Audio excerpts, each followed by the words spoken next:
तुम्हें ये मनुष्य का जो देह मिला ये केवल कृपा से मिला है। विशेष कृपा ये हो गई कि मनुष्य देह में तुम्हें सत्संग मिल गया। लेकिन कितने लोग हैं इस समय, कितने लोग सत्संग सुन रहे हैं? विचार करके देखो। 135-40 करोड़ जनसंख्या हमारे भारत की ही है। कितने लोग हैं? 1500 लोग होंगे, 2000 होंगे। कितने लोग सुन रहे हैं? कितना अहोभाग्य है। इस समय हम भगवत चर्चा सुन रहे हैं यमुना जी के पावन पुलिन पे बैठकर। यही यमुना प्रवाहित होती थी। ये पुलिन है जहां पर बैठे हो, यमुना जी की धारा यही बहती थी परिक्रमा मार्ग में। कालीदय में देखो सीढ़ियां बनी हुई, यहीं से यमुना जी, ये कालीदय जो कुंड है ये यमुना जी का ही किनारा है जहां आप बैठे हैं यमुना की धारा में। अब यमुना जी थोड़ा साइड में हो गई। हमें वृंदावन में प्रिया प्रीतम की महान कृपा भरे सत्संग सुनने को मिल रहा है। ये विशेष कृपा। इस पर भी विशेष कृपा कि हमारी बुद्धि भजन करने के लिए, सब कुछ त्यागने के लिए तैयार है। विशिष्ट कृपा। हमारी बुद्धि अब कह रही कि छोड़ो सब कुछ, भजन में लगो, भजन में लगो। इस सुअवसर को हाथ से मत जाने देना, नहीं तो कृपा का अपमान करने वाला केवल पछताता ही पछताता है। ये अहेतुकी कृपा हो गई है। तुम बड़े भाग्यवान हो। अगर तुम्हारा मन श्री प्रिया प्रीतम के भजन में लग रहा है तो तुमसे बड़ा कोई राजा नहीं है। दुखी मत हो। और जिनका भजन में मन नहीं लगा, भोगों में लगे, उनसे बड़ा कोई कंगाल नहीं। चाहे कोई कितना भी बड़ा धनी जमींदार, चाहे जितना बड़ा पदाधिकारी हो, यदि भगवान से विमुख है, धर्म से विमुख है, अधर्माचरण करता है और खूब ऐश्वर्य वैभव, तो उससे बड़ा कोई भिखारी नहीं, क्योंकि हाथ में कुछ नहीं लगेगा पाप के सिवा। आज तुम्हारा वास कमजोर है, तुम्हारे खान पान की व्यवस्था कमजोर है, तुम्हारा कोई साथ नहीं दे रहा है, संपत्ति भी नहीं है, लेकिन तुम प्रिया प्रीतम का नाम जप कर रहे हो तो कह रहे तुमसे बड़ा कोई राजा नहीं, तुम बहुत बड़े धनी हो। देख लेना समय पर जब ये फसल अपना रंग दिखाएगी। भजन में तुम्हें कुछ त्याग करने के लिए हम नहीं कह रहे हैं। तुम जो काम करते हो धर्म पूर्वक करो, जो काम करते हो प्रभु को समर्पित कर दो और नाम जप करते रहो। शरीर को सेवा का साधन बना दो, मन को सुमिरन में लगा दो। आप देख लेना, अगर अहंकार नहीं करोगे तो तुम्हारा बेड़ा पार हो जाएगा। शरीर को सेवा में लगा दो, जो कर्म करते हो धर्म पूर्वक करो, उनको प्रभु को समर्पित कर दो और नाम जप करो। और अहंकार नहीं करोगे तो बहुत जल्दी तुम ज्ञान को प्राप्त हो जाओगे। तुम्हारे हृदय में ज्ञान प्रकाश हो जाएगा तो अहंकार नष्ट हो जाएगा। अहंकार नष्ट होते ही भगवत तत्व का बोध हो जाता है। देखो, तुम्हें कहीं भागने की जरूरत नहीं है। मन की दिशा जो भोगों की तरफ है उसे मोड़ करके प्रभु की तरफ लगानी है। तुम्हें जो ही प्रभु की तरफ अपने मन को, अपने मुख को मोड़ा तो बिना साधन किए करोड़ों जन्मों के पाप नष्ट हो जाते हैं। सन्मुख हो ही जीव मोहि जबहि, जन्म कोटि अघ नाशो तबहि। जे ही जीव भगवान के सन्मुख हुआ, मन को मोड़कर प्रभु की तरफ किया, राधा राधा, करोड़ों जन्मों के पाप नष्ट होने लगते हैं। जिनका भोगों की ओर मन है, चिंता, शोक, भय, दुख, जन्म, मृत्यु ये नहीं हटेगा। चाहे जितना रुपया जमा कर लो, चाहे जितना भोग लो, चिंता, शोक, भय, मृत्यु ये तुम्हें सताते रहेंगे। नरक के निंदनीय गर्त में तुम्हें गिरना पड़ेगा, महान दुख भोगना पड़ेगा। इसलिए तुम पर भगवान की कृपा हो गई है। मनुष्य शरीर, सत्संग, भजन की महिमा। अब आप अपने ऊपर कृपा कर लो कि भजन में मन को लगाओ। विश्वास करो, अपने को जो भजन में लगाता है मानो पग पग पर अपनी सुरक्षा कर रहा है, पग पग पर अपने को सुख की तरफ ले जा रहा है। और जो अपने मन इंद्रियों को भोगों में लगा रहा है तो पग पग पर अपने को फंसा रहा है, वो दुख भोगने की तरफ जा रहा है। देखो भगवत कृपा बरस रही है, सब तरफ से कृपा बरस रही है, तुम्हारे ऊपर अपार कृपा हो गई है। बस तुम इस कृपा का परिचय करो और इस कृपा के परिचय को प्राप्त करके डूब जाओ। हमारे ऊपर अपार कृपा श्री जी की। भगवत प्राप्ति के लिए ये बहुत अनिवार्य है कि इस कृपा का आदर करो। जो जो आपके ऊपर कृपा हुई उसको वर्ण करो। कितनी कृपा। ये देखो वृंदावन में बैठ करके भगवत चर्चा, कथन, श्रवण, नाम कीर्तन, पद गायन, संत दर्शन, भगवत दर्शन, कितना सौभाग्य। जगत को सुधारने वाली बात भी अपने मन में मत लाओ। तुम ठेकेदार नहीं हो जगत के, पहले तुम सुधरो तब बात समझ में आएगी। तुम्हारा सुधार हुआ कि जगत को सुधारना नहीं, ये सब भगवत स्वरूप है। पहले तुम सुधरो। और प्रायः ये होता है कि हम जगत सुधारने की बात, जहां थोड़ा परमार्थ बना तो हम दूसरों को सुधारने की बात सोचने लगते हैं।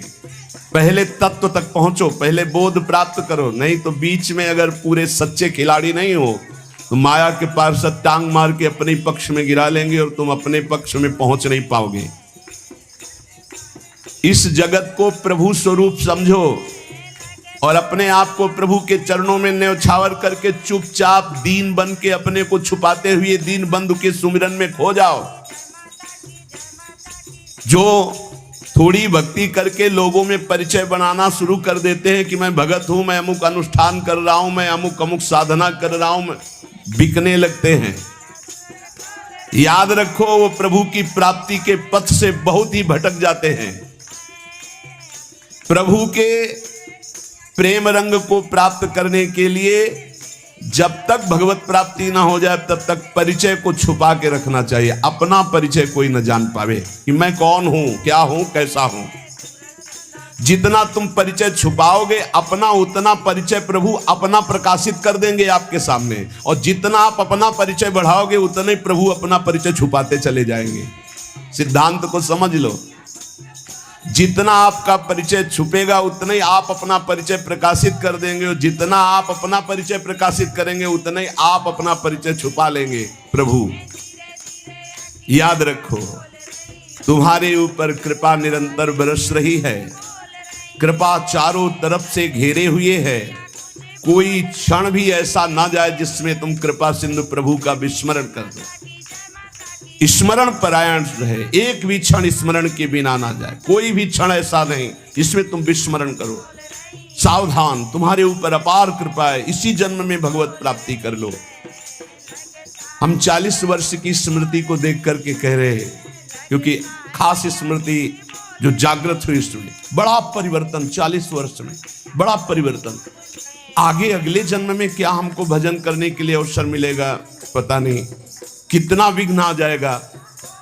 इसलिए तुम वंचित न रह जाओ भगवत प्राप्ति से, नहीं तो बहुत दुख भोगना पड़ेगा। तुम अपनी प्यारी से प्यारी वस्तु जो है, प्यारे से प्यारे जो संबंध है, उनमें झांक कर देखो। प्यार है तो प्रभु से है। अगर प्रभु शरीरों से निकल जाए तो कोई शरीर से प्यार नहीं करेगा, चाहे पत्नी हो, चाहे पुत्र हो, चाहे कोई प्यारा हो। तुम उसी प्यारे से प्यार करो, निहाल हो जाओगे। सचमुच विश्वास करो, वो सामने नहीं आ रहा पर वो छुप छुप कर आपको बहुत प्यार कर रहा है। सब मम प्रिय, सब मम उपजाए। सच्ची सच्ची सच्ची बहुत प्यार करते हैं प्रभु, बहुत प्यार करते हैं प्रियाजू अपने लोगों को। अहेतुक की कृपा। हमारा प्यार देखो क्या है, ईमानदारी से देखो, 100 में 1% प्यार नहीं प्रिया प्रीतम के प्रति, और उनका 100 का 100% हमारे प्रति प्यार है।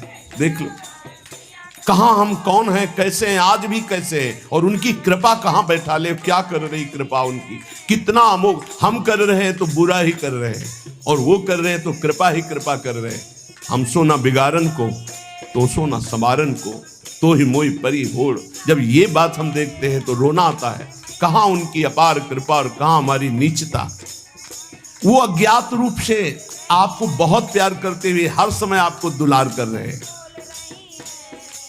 वो तुम्हें कभी एक क्षण के लिए भी नहीं छोड़ते। तुम केवल निरंतर स्मरण करो तो तुम्हें दिखाई देगा कि उनका परम अभय कर कमल तुम्हारे सर पर रखा हुआ है। अब किसके आशीर्वाद की मांगने की जरूरत है?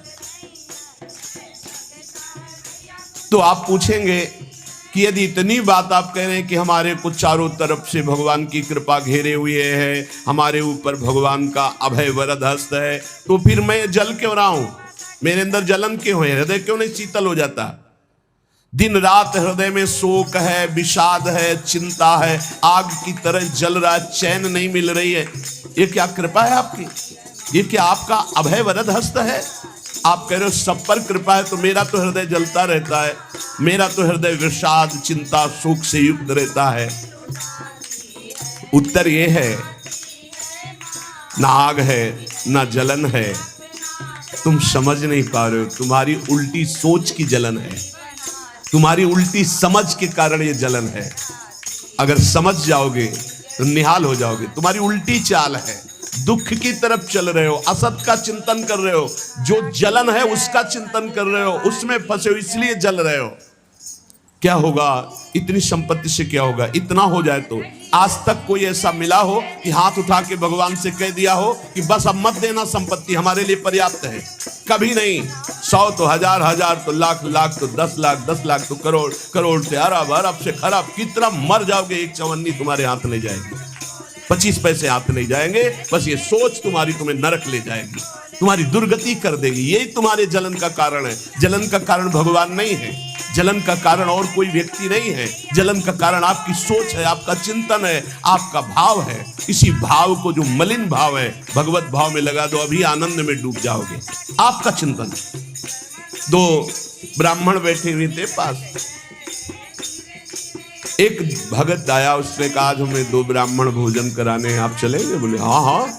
गए, अच्छे से भोजन पाया, बाहर निकले, 11 रुपया देके पैर छुआ।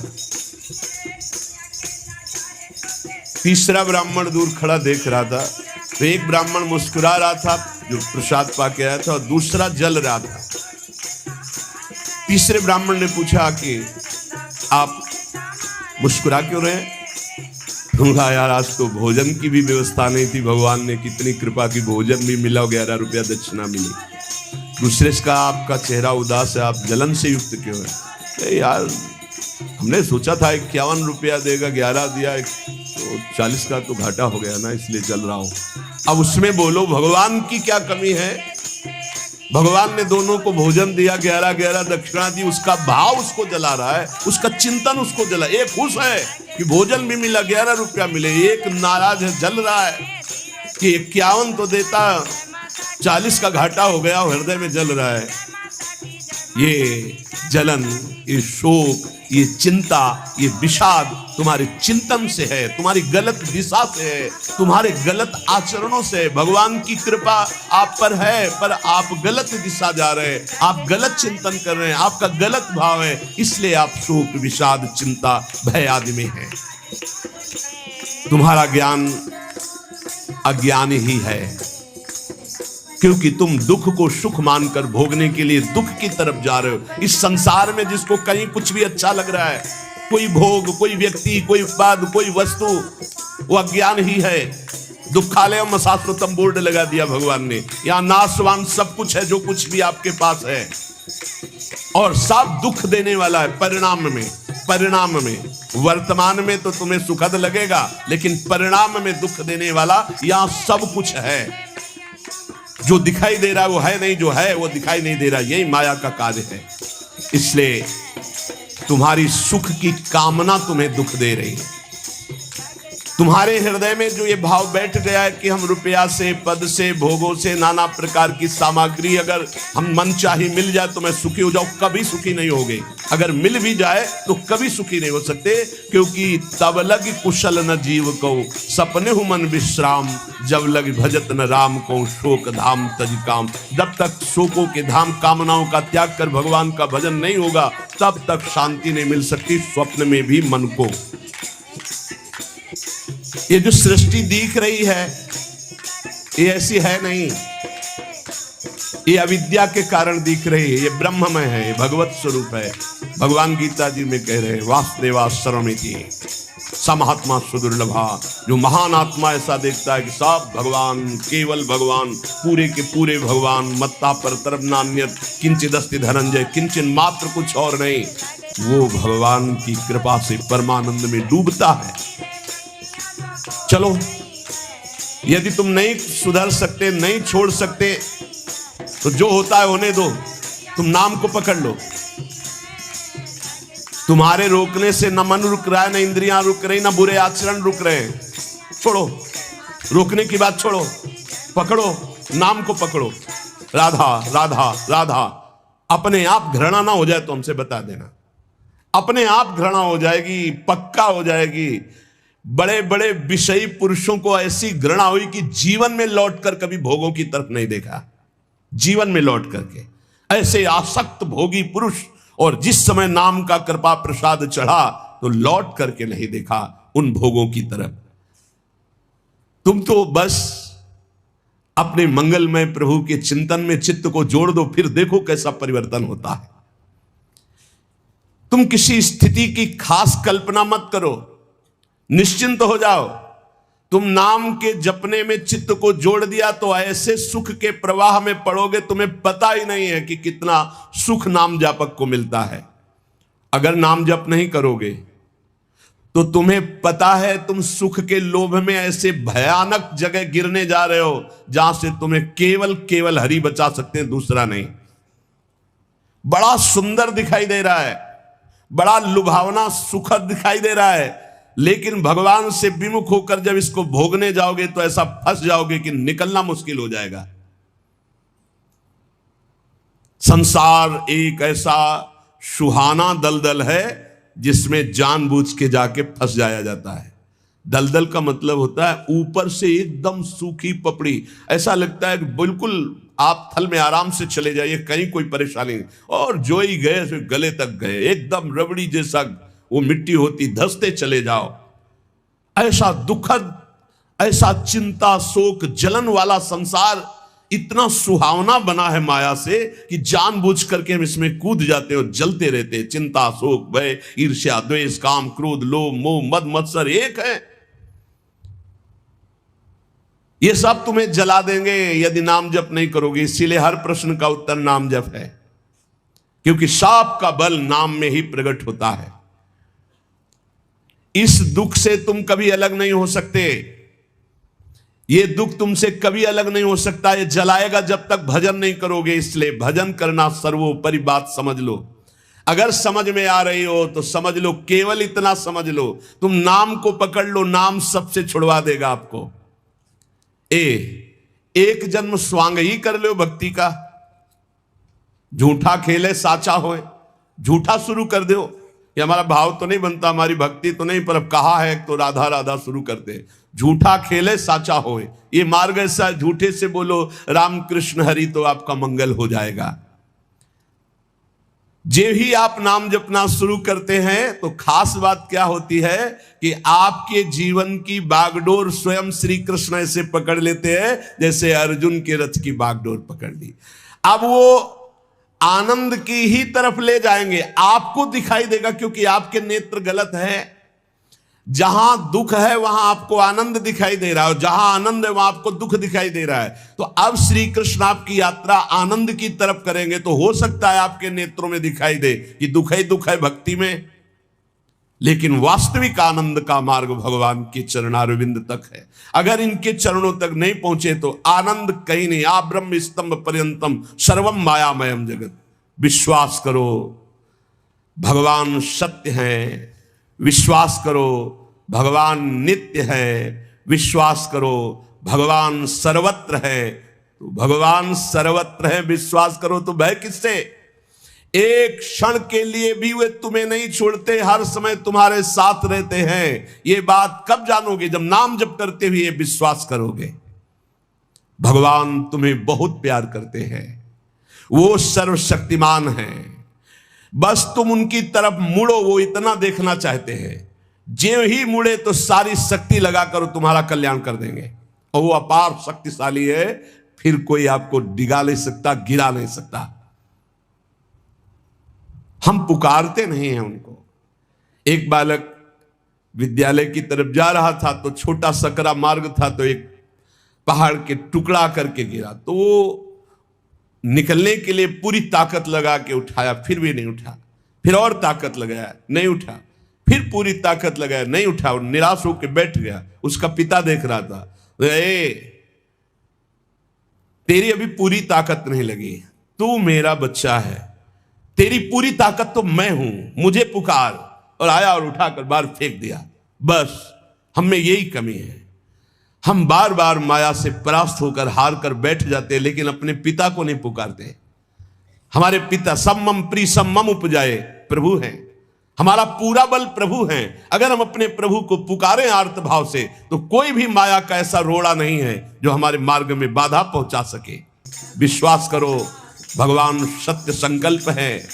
विश्वास करो, जब तुम उनसे मिलने का संकल्प करोगे तो तुम्हें कृतार्थ कर देंगे, पर हृदय से तुम मिलना चाहो, तुम उन्हें चाहोगे तो तुम्हारी क्षुद्रता, तुम्हारे पाप, तुम्हारे ताप, तुम्हारी कलुषित जड़ मति, मन, ये सब निर्मल हो जाएंगे। यदि तुम उन्हें चाहोगे तो तुम्हारी दरिद्रता नष्ट हो जाएगी। तुम विशाल हृदय वाले, परम पवित्र, दिव्य चिन्मय मन से उन चिदानंद प्रभु का अनुभव करोगे। अतः तुम केवल उनकी चाह करने के लिए नाम जप करो, तभी ये चाह पैदा होगी, तभी ये चाह टिकेगी। तुम कृतकृत्य हो जाओगे, महान बन जाओगे। ये भिखारीपना छोड़ो कि तुम्हें कोई और सुख दे सकता है, नहीं। ये अनित्य नाशवान संसार में, नाशवान भोगों में लगे हुए तुम्हारी मांग पूरी नहीं कर सकते। तुम्हारी मांग अविनाशी परमात्मा से पूर्ण होगी। अनेक जन्म व्यतीत हो गए, अभी तक परमात्मा से नहीं मांगा। बोले नहीं, हम तो कई बार मंदिर में मांग आए हैं। नहीं, ये मांग नहीं सुनी जाती, ये मांग नहीं सुनी जाती। हम तुम्हें बता रहे हैं मांग कहां से होती है। जब नाम जप करते हुए आर्त भाव से प्रभु से कहोगे, प्रभु मुझे पता नहीं क्या सत्य है क्या असत्य है, मेरा मन नाना प्रकार के भोगों को मांगता है, बस ये जीवन आपको समर्पित है, जिसमें हमारा मंगल हो आपका। अब ये मांग सुनी जाएगी, अब इस मांग में विधान बनेगा और आपका एक मार्ग खुलेगा भगवत शरणागति का, और आप दौड़ पड़ेंगे परमानंद के मार्ग में। ये भोगों की मांग मांगने वाले भगवान ज्यादा नहीं देखते। या तो उतना अनुष्ठान करो तो बात सुन लेंगे, नहीं देखते। ये सब मायाकृत भोगों की मांग तो कर्मानुसार शुभ कर्म के फल स्वरूप मिलेगी। ये बाजार है, ऐसे फ्री मिलने वाली नहीं। करोड़पति बनने के लिए तुम्हें साधना करनी पड़ेगी, तुम्हें अशुभों का नाश करके पुण्य एकत्रित करना पड़ेगा। और भगवान की प्राप्ति के लिए अगर आर्त भाव से भगवान को पुकारो, नाम जप करो, सब मंगल हो जाएगा। और भगवान मिल गए तो ये माया रचित संसार तो उनके एक संकल्प से प्रकट हुआ है। पक्का समझ लो, श्रद्धा करो या ना करो, हमारी बात को खुल के समझ लो। आप समझते हो मंदिर में जाए मांगे हो बात पूरी हो जाएगी, नहीं होगी। लिख लो, ऐसे खिलवाड़ नहीं है कि हो जाएगी। पत्नी की प्राप्ति करनी थी तो करदम जी ने 10,000 वर्ष तपस्या की, तब पत्नी प्राप्त हुई। आप देखो ना, कोई भी उपाय। जब पुत्र नहीं हो रहा था दशरथ जी के, तो वशिष्ठ जी के यहाँ जाकर के प्रार्थना की, महाराज पूरी अयोध्या सुनी सुनी लग रही, बिना संतान के आगे चक्रवर्ती सम्राट पर बैठने वाला कोई अधिकारी नहीं दिखाई दे रहा। तब श्रृंगी ऋषि वशिष्ठ बुलावा, श्रृंगी ऋषि को बुलाया, भारी अनुष्ठान किया गया पुत्रेष्टि यज्ञ का, और उसी यज्ञ में श्री भगवान के प्रादुर्भाव होने का संयोग बना। खीर प्रकट हुई और उसे विभाजित किया गया। 4 पुत्र हुए, भगवान श्री राम, लक्ष्मण, शत्रुघ्न, भरत। क्या अद्भुत तो अनुष्ठान भगवान ने दिखाया। आप इतिहास पढ़कर देखो, शास्त्र पढ़कर देखो, कामना के लिए तप किया गया है, कामना के लिए उस प्रकार के शुभ अनुष्ठान किए गए। और अगर निष्काम भाव से भगवान की आराधना करो तो योगक्षेमम वहाम्यहम्, मांगना नहीं पड़ेगा, आगे से आगे वो व्यवस्था करते जाएंगे, आगे से आगे व्यवस्था करते जाएंगे। हम तुम्हें कैसे बतावे, पग पग पर वो उनकी कृपा ऐसे बरसती चली जाती। कैसे कैसे बताए, जहां ऐसा कैसे होगा, ये हमारे सामने प्रश्न आया कि उसका उत्तर उसके पास पहुंच जाता। हो गया, ये हो गया। प्रश्न हुआ कैसे होगा, और वो हो गया।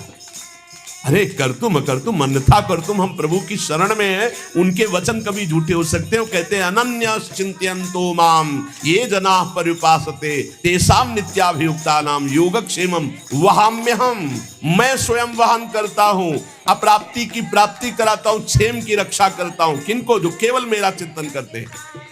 फिर आपको चिंता की बात नहीं, और आप चिंतन नहीं कर रहे हैं, मनमानी भोगाचरणों में उतरे हुए हैं, और आप चले गए मंदिर, भगवान हमारी कामना पूर्ति नहीं होगी, पूर्ति हमारी बात मान लो, उसके लिए अनुष्ठान करना पड़ेगा उस कामना के अनुसार। अच्छा, दूसरे लोग होते हैं, जैसे किसी लेबर से कहा जाए तुम्हें 500 रुपया देंगे, शाम तक ये काम हो जाना चाहिए, बोले जी साहब, ऐसे भगवान से बात करते हैं। प्रलोभन भगवान को दे रहे हो, घूस दे रहे हो, तुम्हें 56 भोग लगा देंगे, तुम हमारा एक काम कर दो, ऐसे होता है? नहीं, जब कोई बात कहनी है तो हृदय से, आर्त भाव से, नाथ मैं आपका हूं। अपने पिता को कोई घूस देता है, माँ 100 रुपया देंगे बाल भोग बना दे, कभी ऐसा कहा है आपने पिता से? कभी लाओ 500 रुपया, हमें जरूरत है, अरे नहीं देंगे, रोज मांगता है, अरे देना पड़ेगा, बाप के सिवा हमारा कोई है नहीं, तो हमको चाहिए, अब आप दो, पापा आपको देना पड़ेगा। ऐसे या तो संबंध से मांगो भगवान से,